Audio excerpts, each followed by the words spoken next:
নমস্কার বন্ধুরা, আমার নতুন ভিডিওতে সবাইকে জানাই স্বাগত। এই 42-43 ডিগ্রি গরমে বাড়িতে খুবই কষ্টকর। তোমরা যারা সব বিশেষ করে ওয়েস্ট বেঙ্গলে আছো তারা নিশ্চয়ই কতটা গরম পড়ছে সব বুঝতে পারছো। তাই আমরা বাড়িতে কষ্ট করে না থেকে আমরা সবাই মিলে একটা প্ল্যান বানিয়ে ফেললাম যে আমরা দীঘা ভ্রমণে যাব। সেই মতো আমরা দীঘায় বেরিয়ে গেলাম।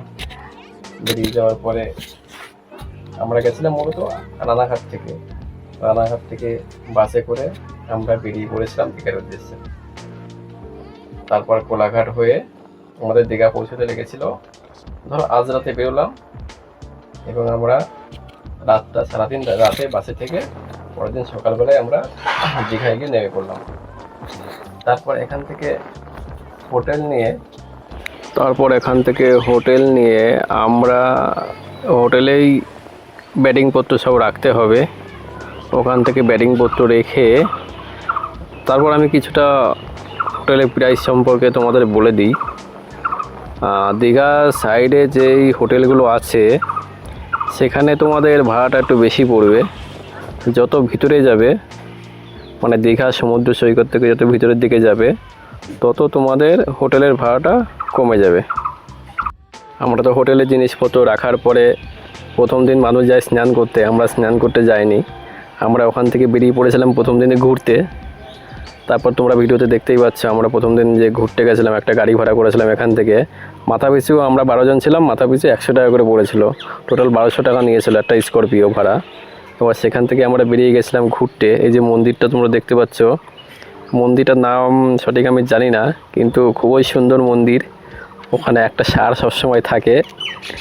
এবার এখানে মন্দির ঘোরার পরে আমরা ফির চলে আসলাম সমুদ্র সৈকতে এসে ওখান দিয়ে সমুদ্র সৈকতের পাশ দিয়ে ঘুরলাম। বিকালের মনোরম পরিবেশ, আশেপাশে প্রচুর লোক দেখতে পাচ্ছ তোমরা। আর জাস্ট সন্ধ্যার সময় খুবই সুন্দর মনোরম দৃশ্য, যে লাইটিংগুলো তো খুবই স্পেশাল লাগছে আমাদের। আর সমুদ্রের যে হাওয়াটা জাস্ট ওয়াও।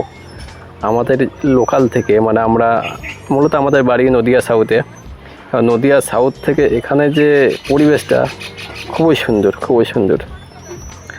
তারপর এখান থেকে দীঘা ঘুরে পরের দিন আমরা চলে গেছিলাম। স্নানটা আমরা মূলত অনেক পরেই করেছি, আমরা মূলত ঘুরেছি প্রথমে। এবার এখান থেকে আমরা পরের দিন সকালবেলায় চলে গেছিলাম সায়েন্স সিটিতে।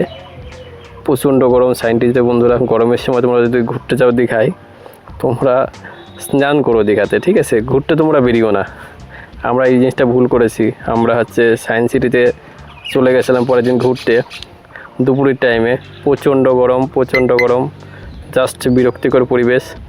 আর এখন সায়েন্স সিটিতে তেমন কিছু ভালো কিছুই নেই, যা সেই পুরনো ভাঙাচোরা আমলে যা কিছু তৈরি করে রেখেছিলো সেই সবই এখনও বিরাজ করছে সেখানে, কিছুই নেই। জাস্ট সেখান থেকে তারপরে আমরা বেরিয়ে চলে এসেছিলাম, আর কোথাও যাইনি। তারপরে পরের দিন সন্ধ্যাবেলায় আমরা আবার দীঘা মার্কেটে ঘুরলাম। সেখানে সঙ্গে আমার শাড়ি ছিল, বউ ছিল, তারা কসমেটিক্সের জিনিসগুলো দেখছিল। আমি তাদের পিছনে ক্যামেরা নিয়ে ঘুরে বেড়াচ্ছিলাম। জাস্ট তোমরা দেখতে পাচ্ছ দোকানে যে ছোটোখাটো যে দোকানগুলো আছে, এখানে প্রচুর জিনিসপত্র আছে। আর দামটাও আমাদের লোকাল দোকান থেকে অনেক বেশি দাম এখানে। তোমরা যদি পারো এই সব দোকানগুলো এড়িয়ে যাওয়ার চেষ্টা করবা। লোকাল থেকেই কেনাই ভালো তোমাদের। কিন্তু বৌশালী থাকলে এই দোকানগুলো তো অ্যাভয়েড করা যায় না। সে যাই হোক বন্ধুরা, থ্যাংক ইউ ভিডিওটা দেখার জন্য। দেখা হচ্ছে নতুন একটা ব্লগ নিয়ে।